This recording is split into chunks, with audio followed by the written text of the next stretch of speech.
बोलिए सियावत रामचंद्र की पवन सुत हनुमान की भागवत भगवान की वर्तमान था भूमि पर जब सतयुग साम्राज्य, तब भारत में कुछ दिनों रहा आसुरी राज। हिरण्यकश्यप और हिरण्याक्ष कश्यप जी के धर्म पत्नी दिति के द्वारा जन्मे थे। हिरण्याक्ष की धर्म पत्नी का नाम रूसा भानु था और इनके गर्भ से 9 पुत्र हुए थे।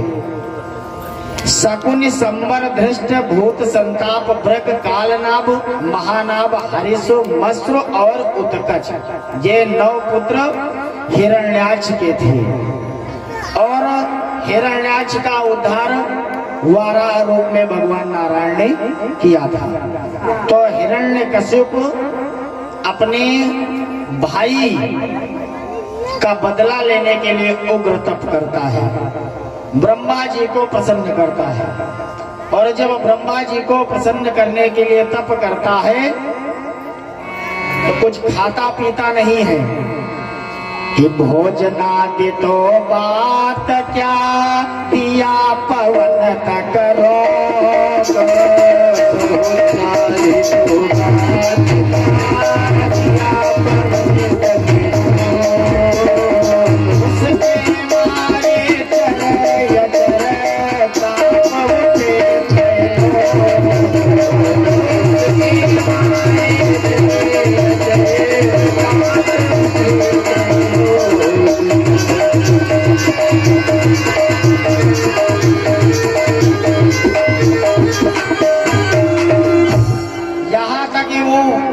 इतना उग्र तप करता है, इतना उग्र तप करता है कि त्रैलोक भी थर्राने लगा।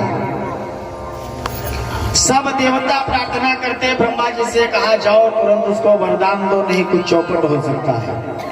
ब्रह्मा जी आए, कहा वरदान मांगो, तो कहता है कि मुझे अमर कर दो। ब्रह्मा जी कहते हैं अमर कोई नहीं है, मैं भी अमर नहीं हूँ, फिर तुमको अमरता का वरदान कैसे दे दूं? तुम कोई दूसरा वरदान मांगो।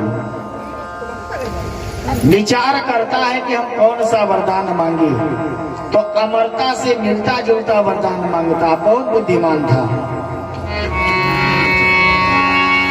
कि वह बोला लूंगा तो ऐसा जो और किसी ने लिया न हो, तो देना हो दान तो वह दे दो जो कभी किसी को दिया न हो। दान तो वह दे दो जो किसी को दिया न हो।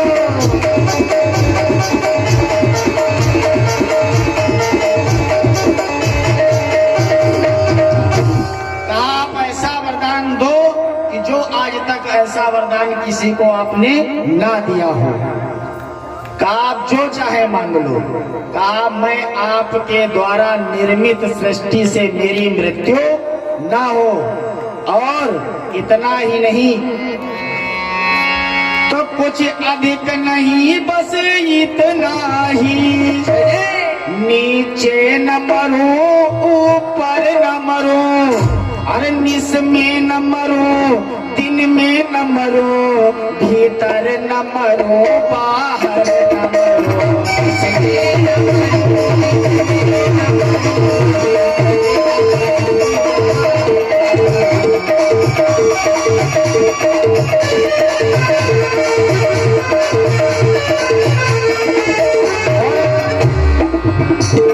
कहता है हमारे द्वारा बनाई हुई सृष्टि से ना मरो, ना ऊपर ना नीचे,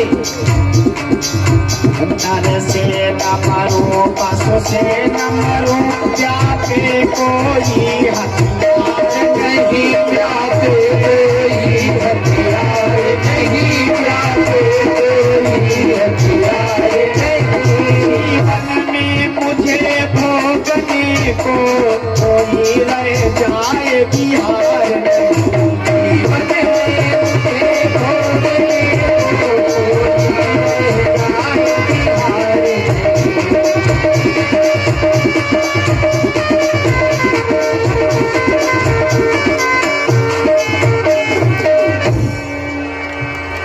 उसने कहा, हे पितामह, मैं ना तो रात में मारा जाऊं, ना दिन में मारा जाऊं, ना आकाश में मारा जाऊं, ना पाताल में, ना पृथ्वी पर, ना किसी नर से मरूं, ना किसी पशु से मरूं, और इतना ही नहीं किसी अस्त्र शस्त्र से भी ना मरूं। तो ब्रह्मा जी ने कहा, चलो कोई बात नहीं, इतने तक ही सीमित था, एवं मस्तु कह दिया। तो ब्रह्मदेव गमनित हुए देकर यह वरदान, तो विश्व विजय के वास्ते चलाय सुर बलवान।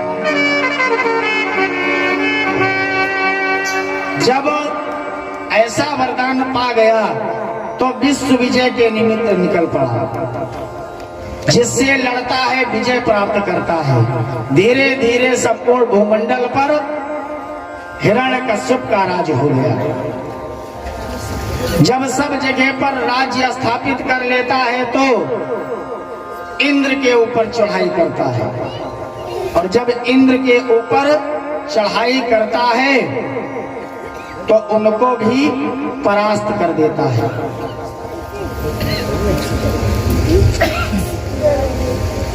इधर अपने राज्य में ऐलान करता है कि आज से पूजा पाठ बंद, क्योंकि अब तुम्हारा भगवान मैं ही हूं। उस समय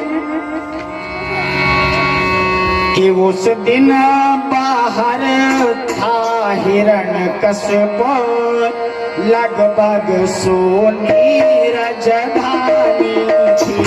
उस दिन बाहर था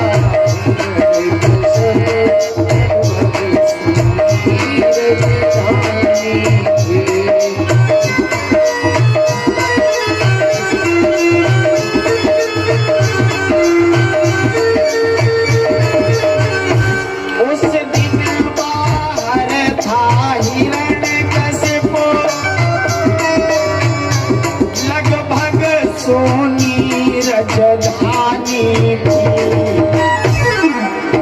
और महलों में कुछ दासियों सहित, महलों में कुछ दासियों सहित गर्भ में गया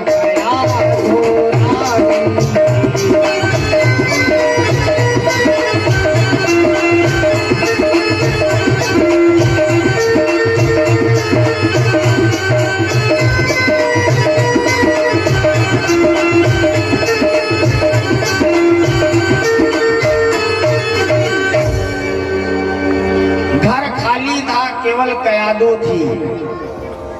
इंद्र ने विचार किया कि कयादू के गर्भ को नष्ट कर दिया जाए, और जैसे वज्र का प्रहार करने ही चले थे कि नारद बाबा आ गए।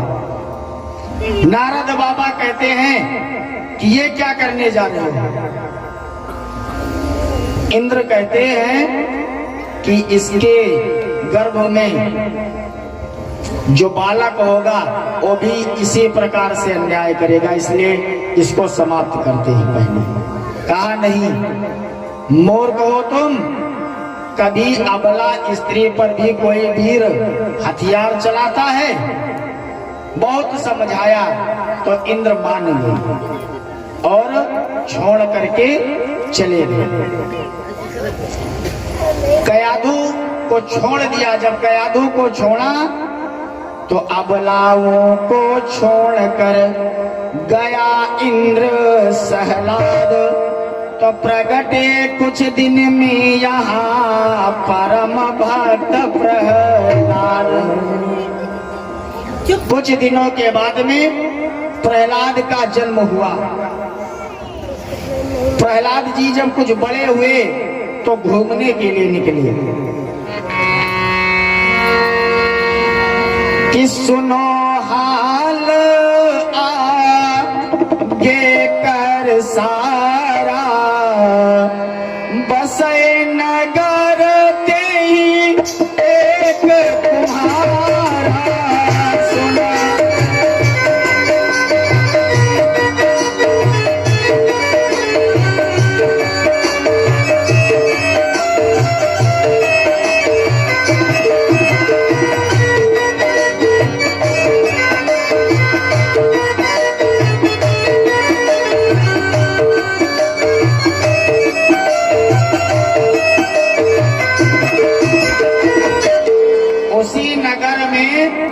एक कुम्हार रहता था।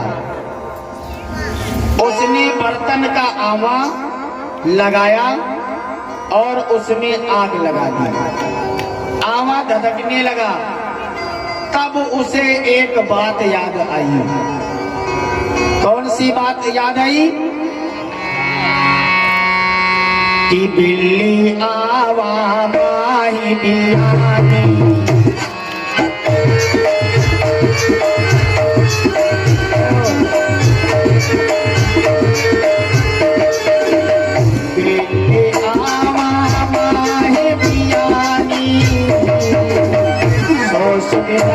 न बात भुलाई।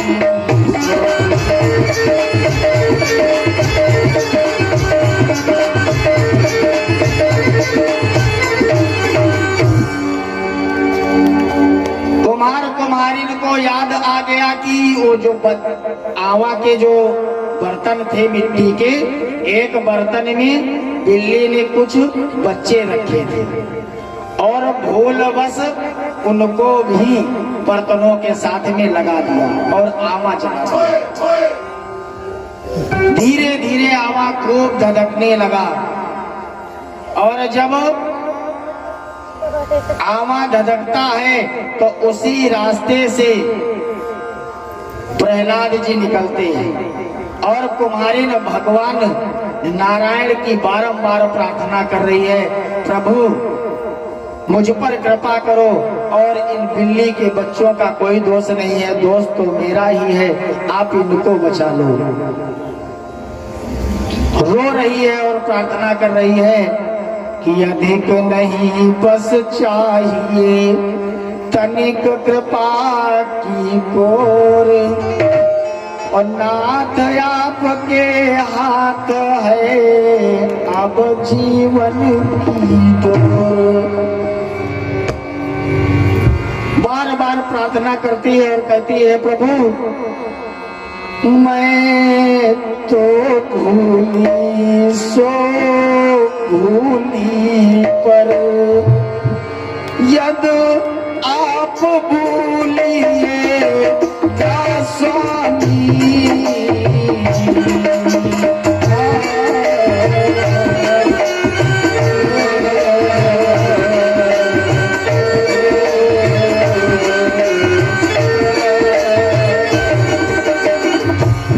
तो आवा ठंडा पड़ने पर, तो आवा ठंडा पड़ने पर, यहाँ हृदय जल उठे का स्वामी।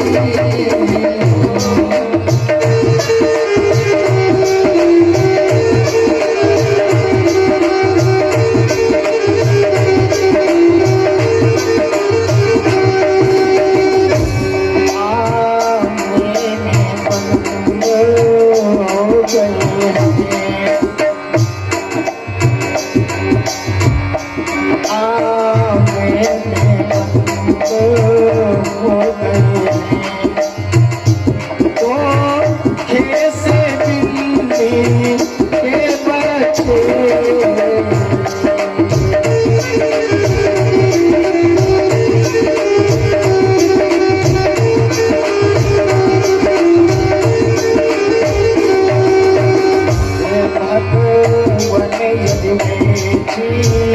निकले,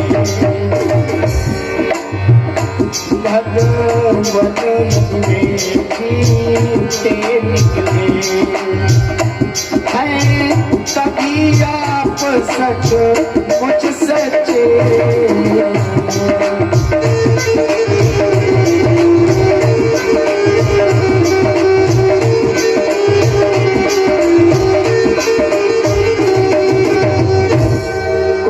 भगवान से बारंबार प्रार्थना करती है, कहते प्रभु आप इन बच्चों की रक्षा करें, इनके प्राण बचा लें, अन्यथा अगर इनके प्राण नहीं बचे तो मैं अपने प्राणों को छोड़ दूंगी।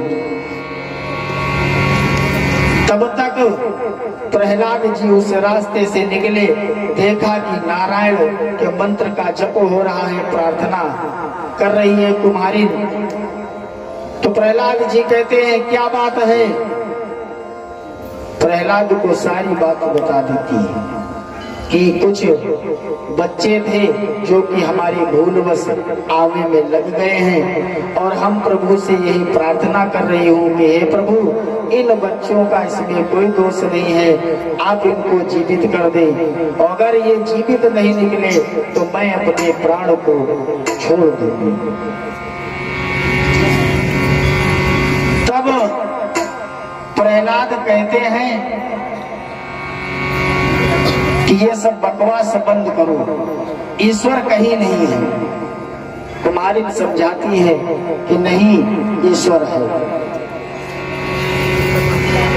प्रहलाद बोले कि मैं प्रणय करता हूँ यदि तेरा ईश्वर साबित हो जाएगा।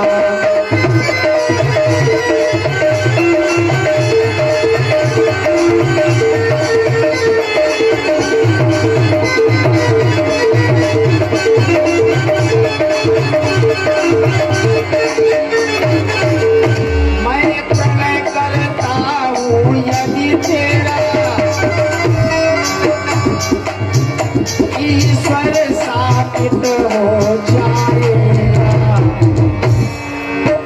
तो यहाँ शरीर भी आगे से, तो यहाँ शरीर भी आगे से उस ईश्वर का गुण गाएगा।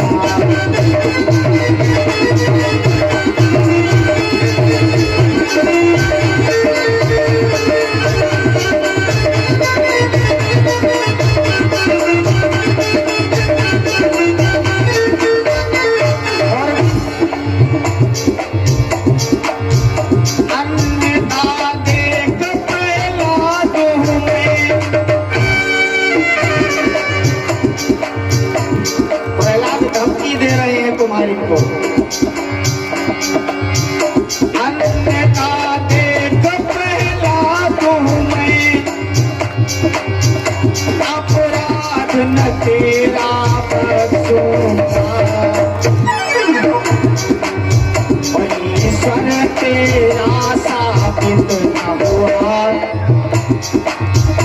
ईश्वर तेरा साबित न हुआ तो काल तेरे खिंचवा लूंगा।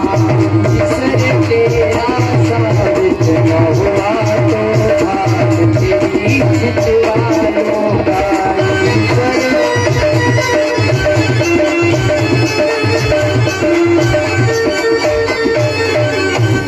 प्रहलाद जी कहते हैं कि अगर तुम्हारा ईश्वर सच्चा ना निकला तो तुमको मैं प्राण दंड दूंगा।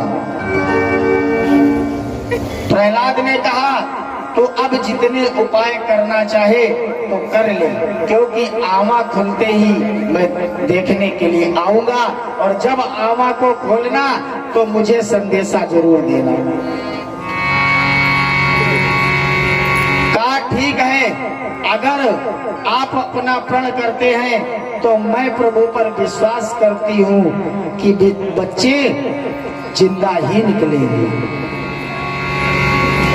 भगवान से प्रार्थना करती है और कहती है प्रभु एक बालक को सद्बुद्धि प्रदान करो, और अगर ये बालक आपको मानने लगेगा तो हमारे राज्य में पुनः राम राज्य आ जाएगा, अन्यथा इसके पिता के डर से सब लोग राम का नाम कहना छोड़ चुके हैं।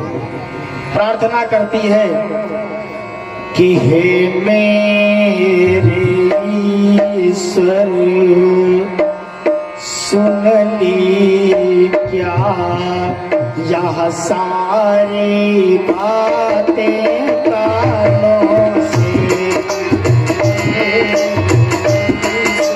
सुन ली क्या ये सारी बातें कानों से। हे मेरे ईश्वर सुन ली क्या यह सारी बातें कानों से, तुम पर विश्वास जमा करके, देखो तुम पर विश्वास जमा करके बातें बदली है कानों की, तुम पर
से कुम्हारी ने प्रार्थना करती है, कहा प्रभु अगर आप मेरी लाज को नहीं बचाएंगे और बिल्ली के बच्चों को नहीं बचाएंगे तो आज के बाद पृथ्वी पर तुम्हारी भक्ति कोई नहीं करेगा।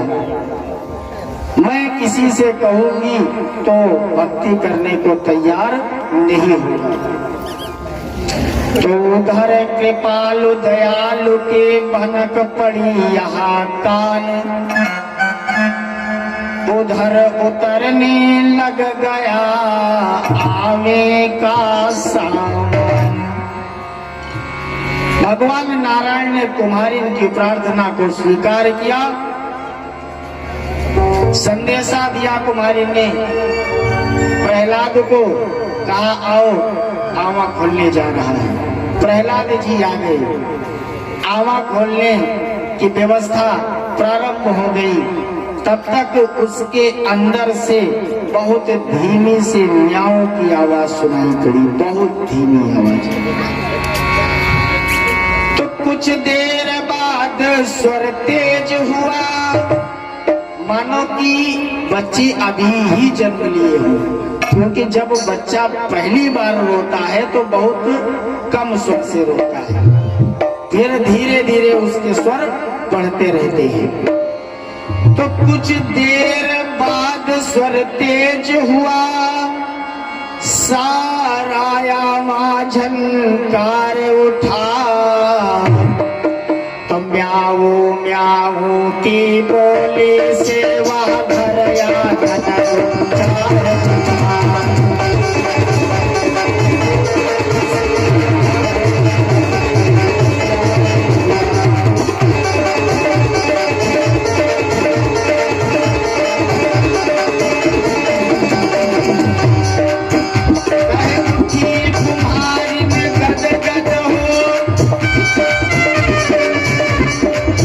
निकले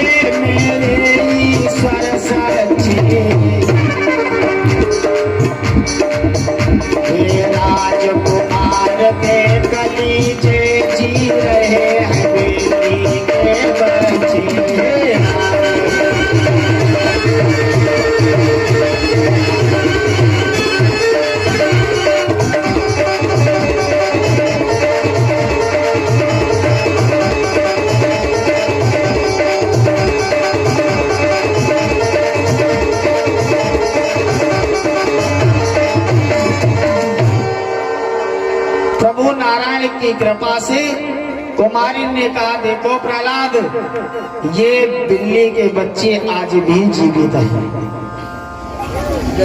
कुम्हारिन के द्वारा भगवान नारायण ने चतुर्भुज रूप में प्रहलाद को दर्शन दे दिए थे, बिना कुछ किए ही। जब भगवान के दर्शन हुए तो प्रहलाद राम नाम की महिमा को समझ गए कि राम नाम मही माँ सोई जाने धन्य कुमारी न धन्य बखाने राम नाम मही माँ सोई जाने धन्य कुमारी न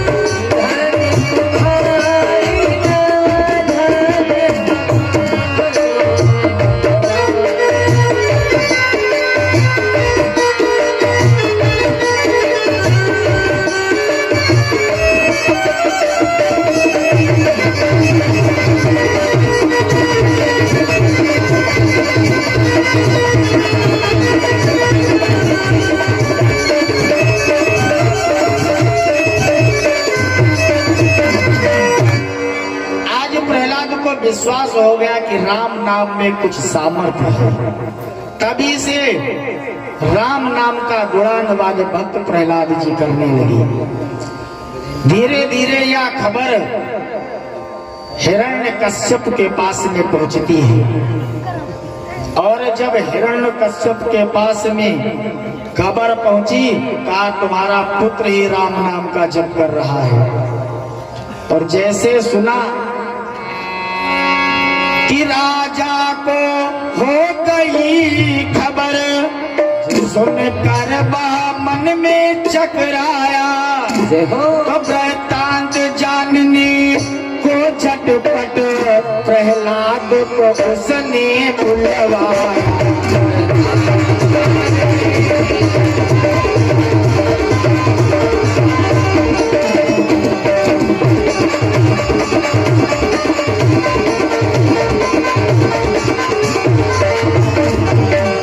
जैसे सुना क्रोध आ गया, तुरंत प्रहलाद को बुलवाया, आदेश दिया प्रहलाद को लेकर के आओ। प्रहलाद जी दरबार में उपस्थित हुई। कहा क्यों मूर्ख, तू किसका नाम लेता है? तो प्रहलाद जी कहते हैं मैं अपने ईश्वर का नाम ले रहा हूँ। कहा तेरा ईश्वर मैं हूँ। प्रहलाद कहते तुम ईश्वर नहीं हो सकते हो, क्योंकि ईश्वर से तो मेरा साक्षात्कार हो चुका है। तो बात काट कर यहीं पर बोले राजकुमार। पिताजी बहुत समझाते हैं, कहते हैं तुम मुझको अपना ईश्वर मान लो, तुम्हारे लिए मैं ही सब कुछ है। कहा ना तुम ईश्वर नहीं हो सकते हो। बात को वहीं पर काट दिया कि ईश्वर होना आपका मुझे नहीं स्वीकार। कहा तुम ईश्वर हो, जिसके लिए तुम ईश्वर हो उसके लिए हो, लेकिन मेरे लिए तुम ईश्वर नहीं हो। दरबार में शुक्राचार्य के दो पुत्र संड और अर्मक जी बैठे हुए थे।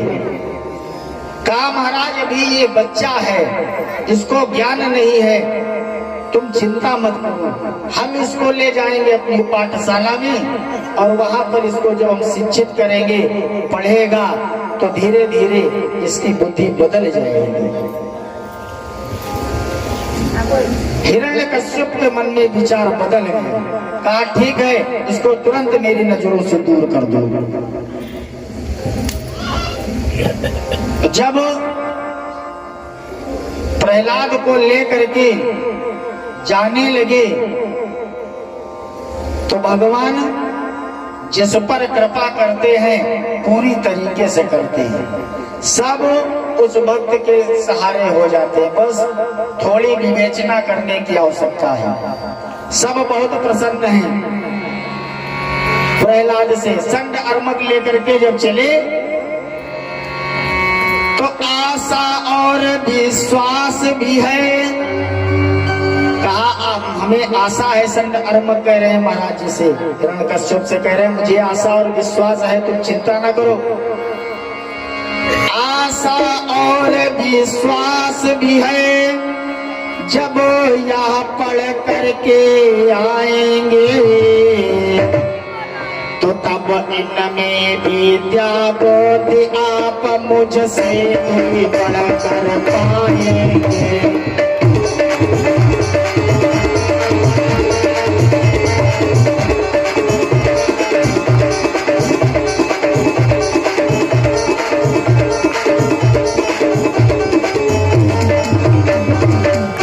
तुम चिंता न करो,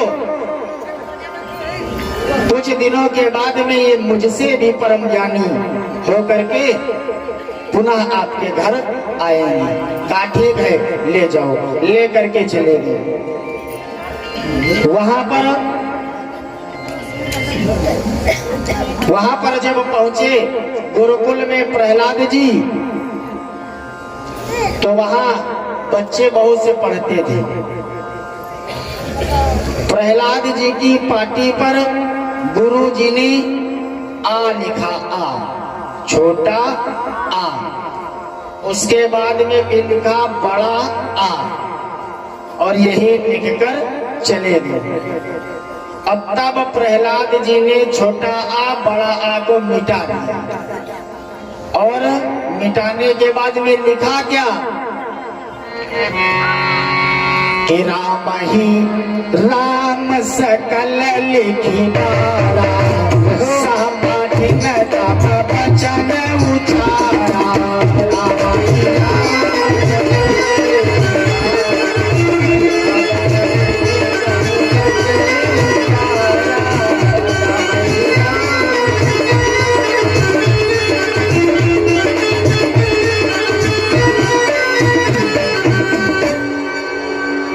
अपनी तख्ती पर राम राम राम राम लिखते हैं, और जो उनके सहपाठी थे उनके में भी राम राम कहा, यही लिखो, ये परम पावन नाम है।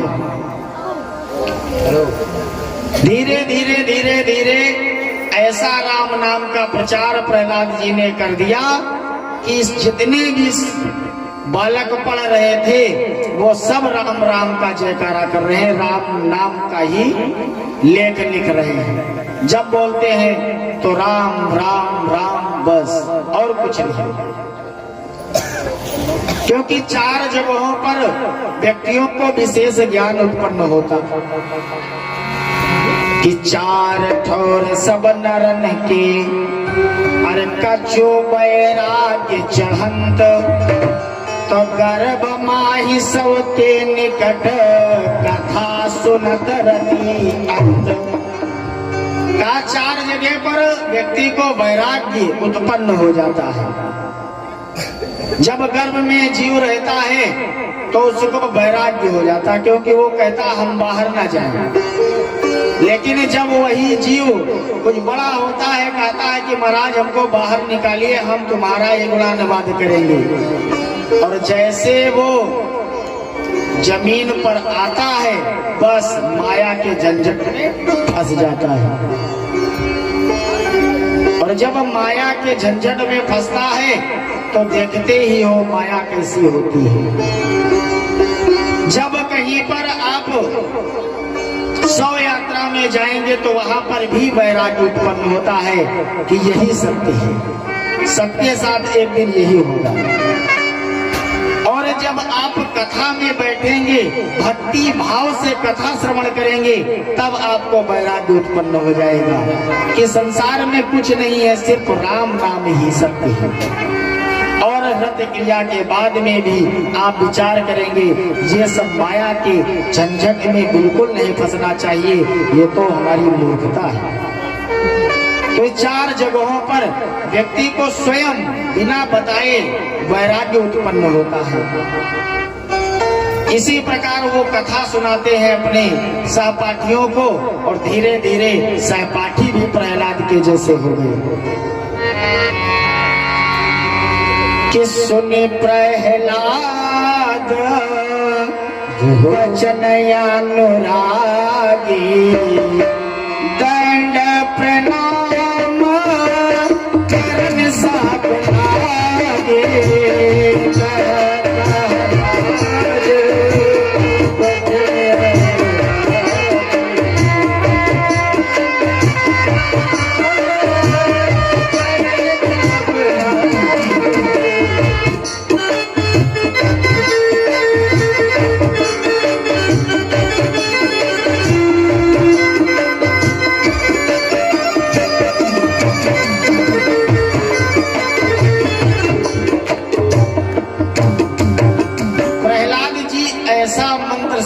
बताते हैं अपने साथियों को कि सब राममय हो गया।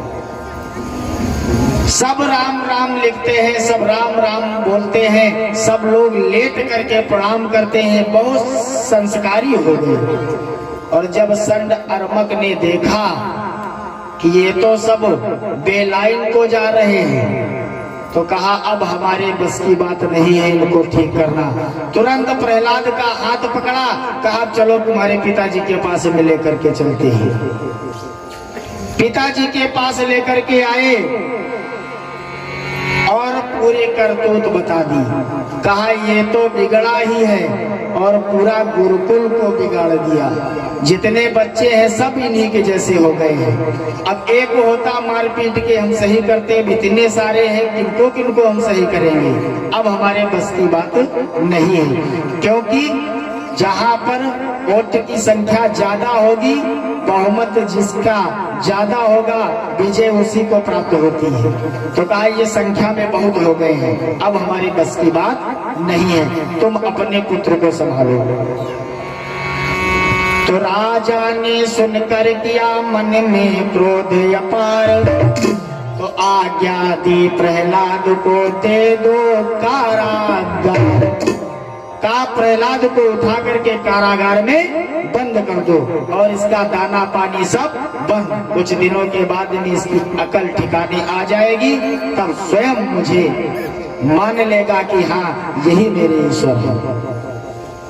बहुत दिन बीत गए, लेकिन प्रहलाद जी के शरीर पर कोई असर नहीं है।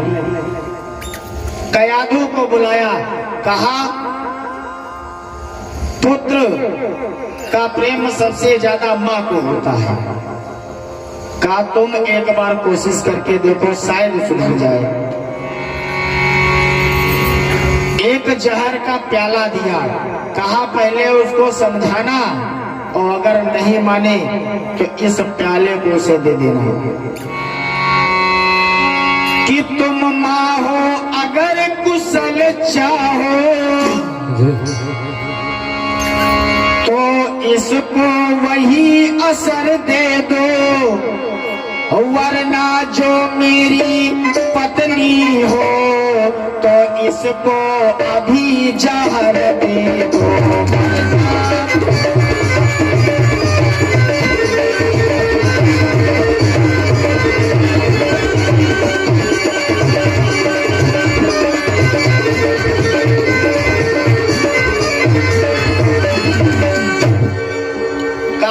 अपने पुत्र को बचाना चाहती हो तो जो मैं चाहता हूँ वही बता दो कि ये राम नाम को छोड़ दे और मुझे अपना ईश्वर मान ले।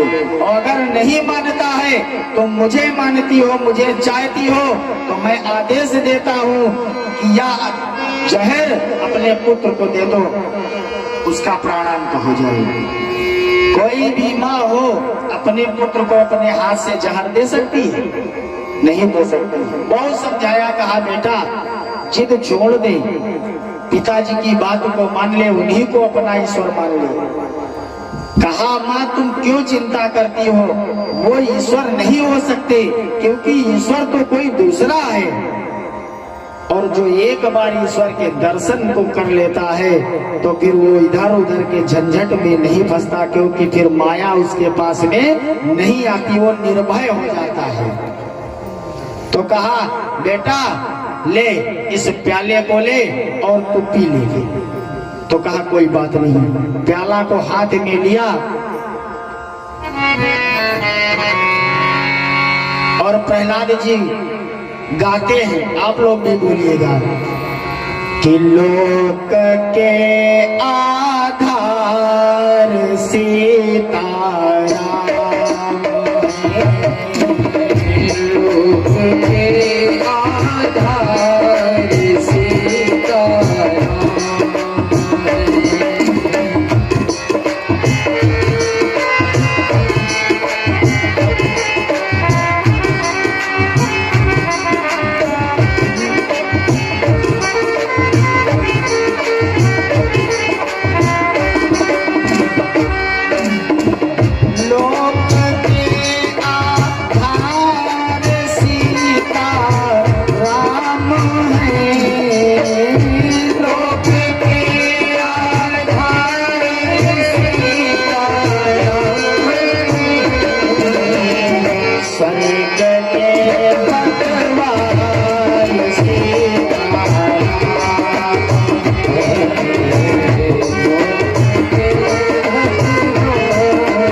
अवगुणों की चोरी करते हैं।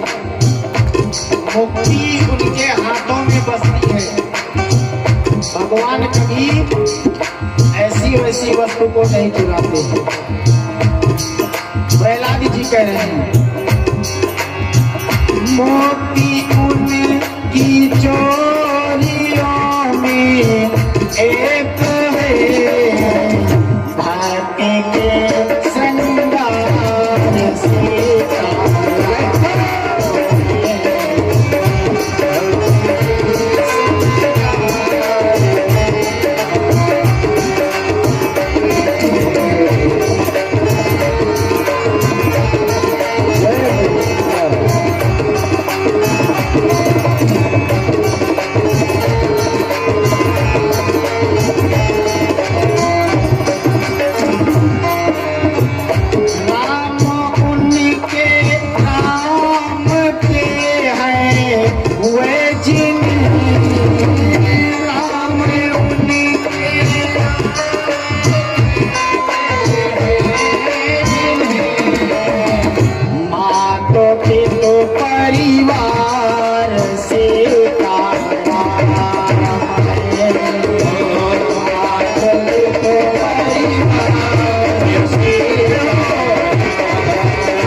लोक के आधार सीताराम है।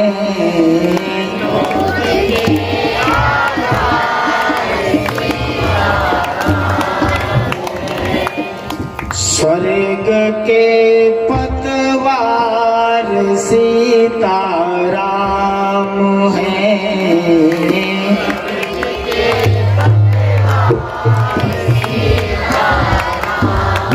प्रेम से बोलिए सियापति रामचंद्र की जय।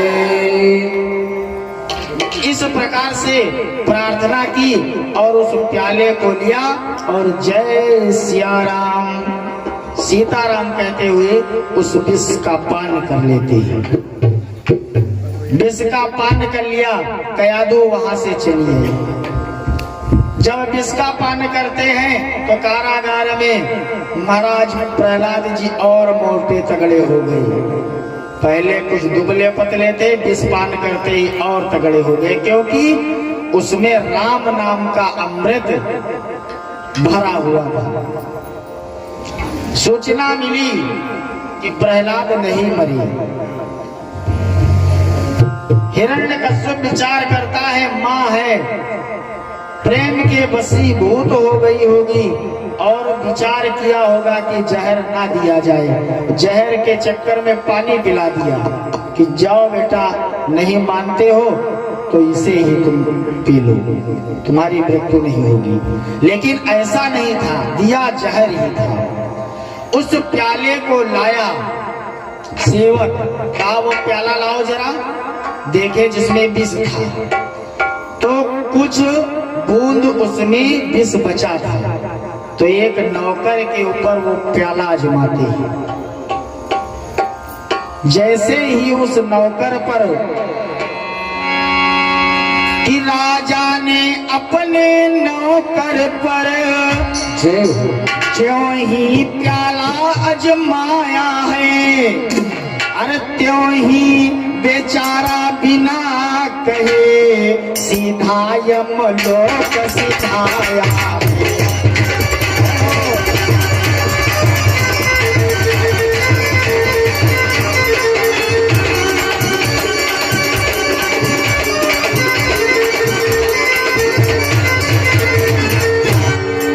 जैसे ही उस प्याले को दिया, बस तुरंत वो नौकर कुछ बोल ना सका, देहांत हो गया, यमलोक को चला गया।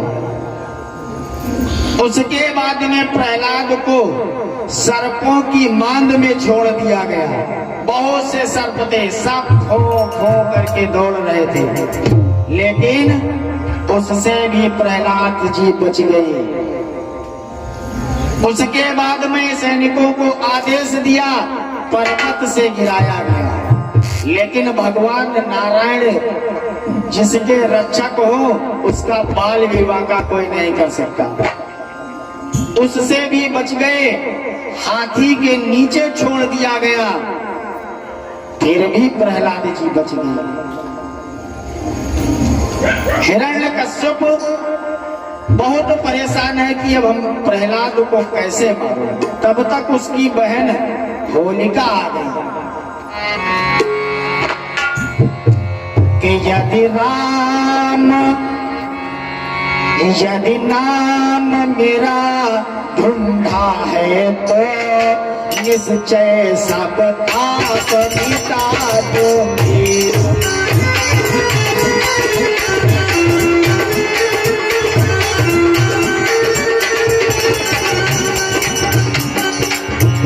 यदि नाम मेरा ढूंढा है तो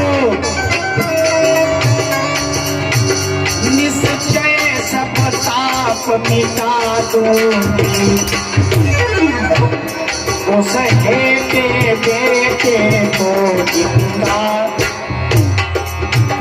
उस हेते बेटे को जिंदा ज्वाला के बीच जला दूंगी।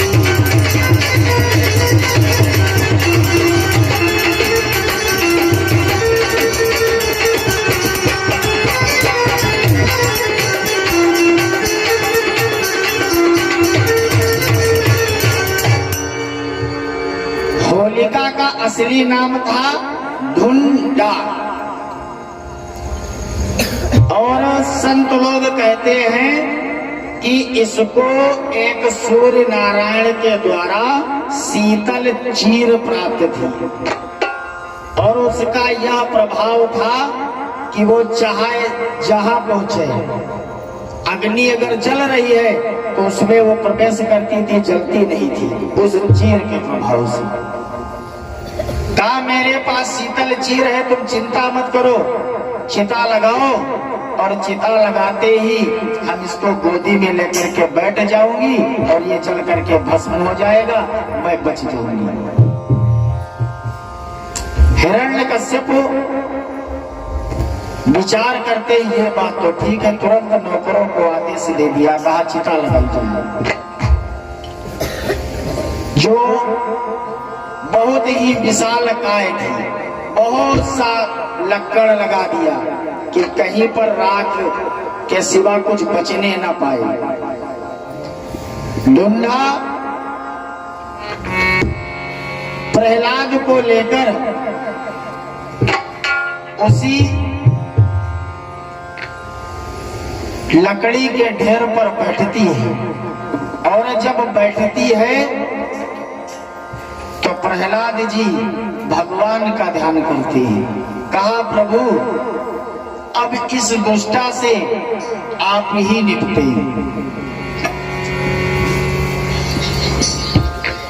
जला दी गई, और जब जलाया है तो ये मानो पूरे नगरवासी चारों तरफ से उसको घेर के खड़े हुए हैं, और सबको बहुत दुख है, क्योंकि प्रहलाद जैसा भक्त जहां पर प्रकट हो जाए, जन्म ले ले, और जिसके द्वारा सभी का कल्याण होता हो, तो क्यों न दुखी होंगे।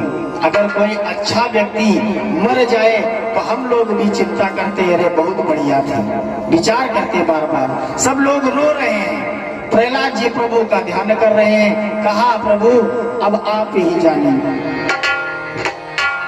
लेकिन संत कहते हैं कि सच तो यह है जो शक्ति पाए, पापों में उसे लगाता है, तो वह उन पापों के फल से आप ही नष्ट हो जाता है।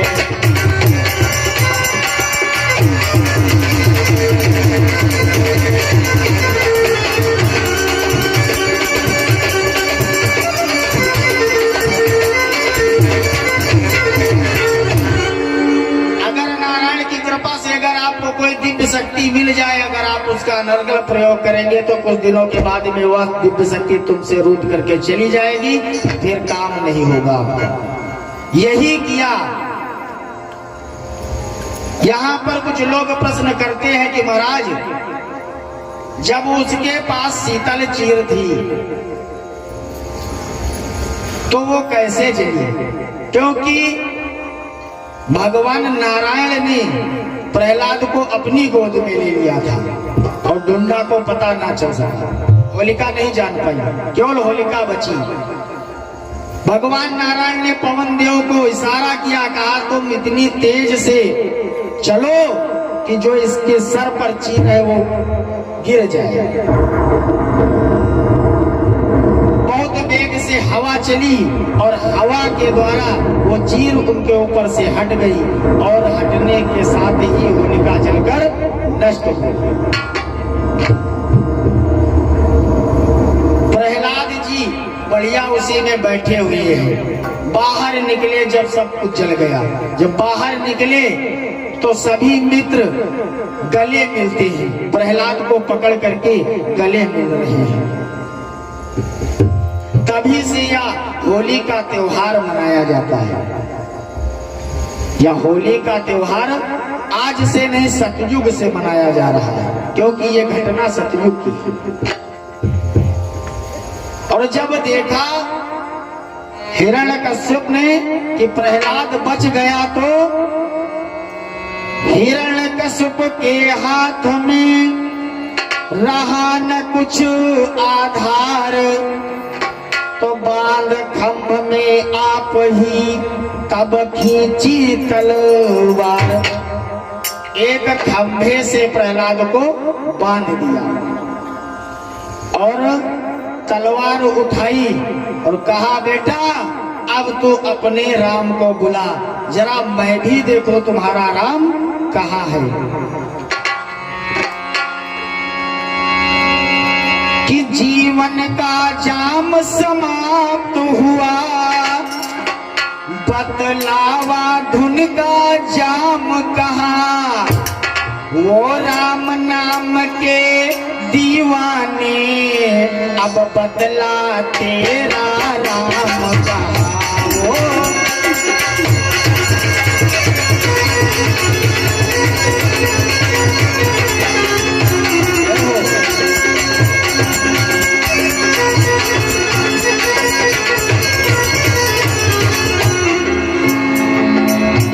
बोले प्रहलाद राम मेरा व्यापक सारे संसार में है, व्यापक सारे संसार में है, व्यापक सारे संसार में है।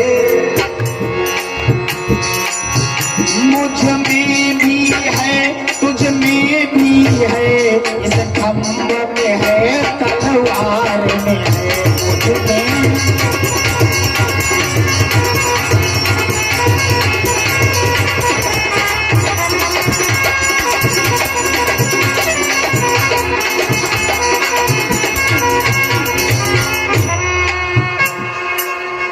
प्रहलाद जी कहते हैं कि पिताजी, ईश्वर सभी जगहों पर व्याप्त है।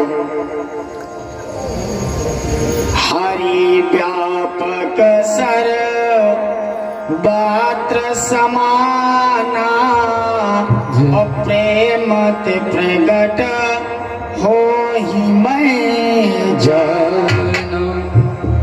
पिताजी, ईश्वर सब जगह है, इस खंभ में भी है, तुझ में भी है, मुझ में भी है और इस तलवार में भी है। आप जहां देखोगे वहां पर मेरा ईश्वर है। जैसे बताया इस खंभ में है,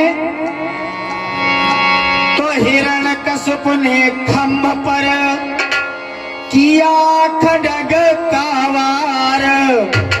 अरे उसी समय नरसिंह बना प्रगटे लीलाधार, उसी समय नरसिंह बना प्रगटे लीला।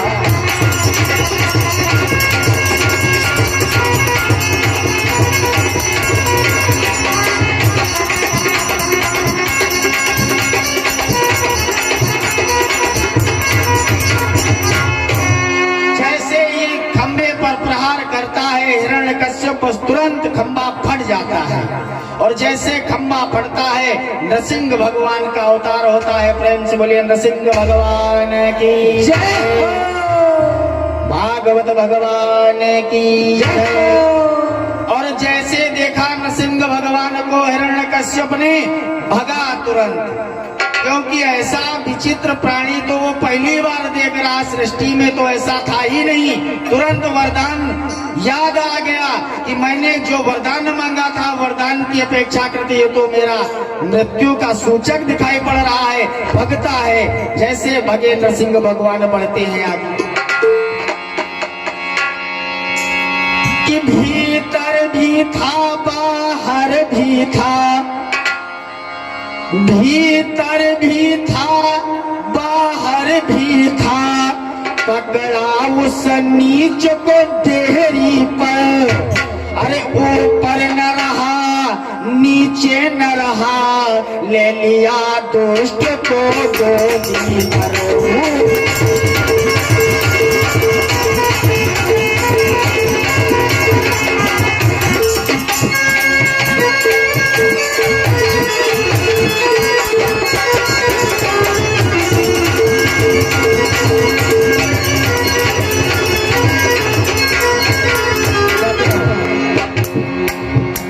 भगवान नृसिंह दौड़ करके उसको पकड़ते हैं और चौखट के पास पकड़ लिया और हाथ में ऐसे उठा लिया और उठाया, अपने जंघे पर रखा और चीर दिया बीच से। और इतना ही नहीं, इतने क्रोधित थे फिर काट छाट कर शेष दुष्ट लाशों से वह धरणी भरती, लाशों से वह धरणी भरती, लाशों से और भक्तों की सिवा पिशाचों की वह नगरी उलट पलट करती।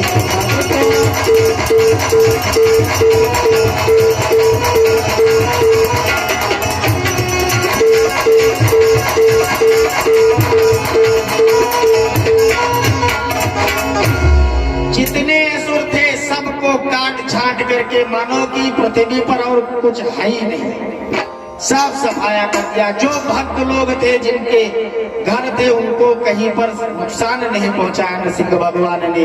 इस प्रकार से जहां देखो सब खून के बड़े बड़े तालाब भरे हुए हैं।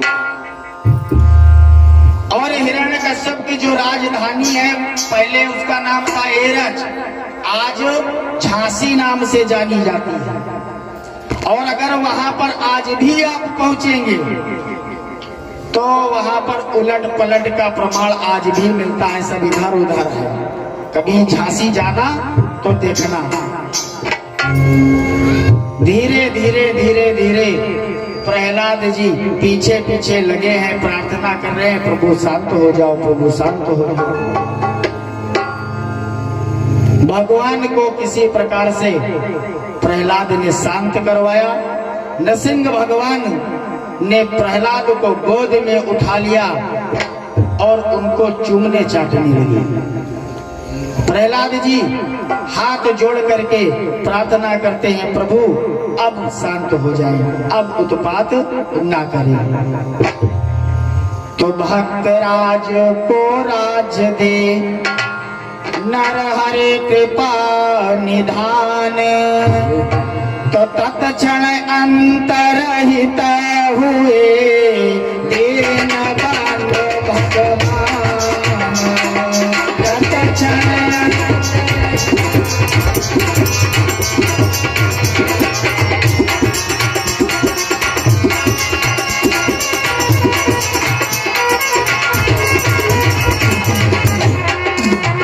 प्रेम से बोलिए भागवत भगवान की जय, रामचंद्र की जय।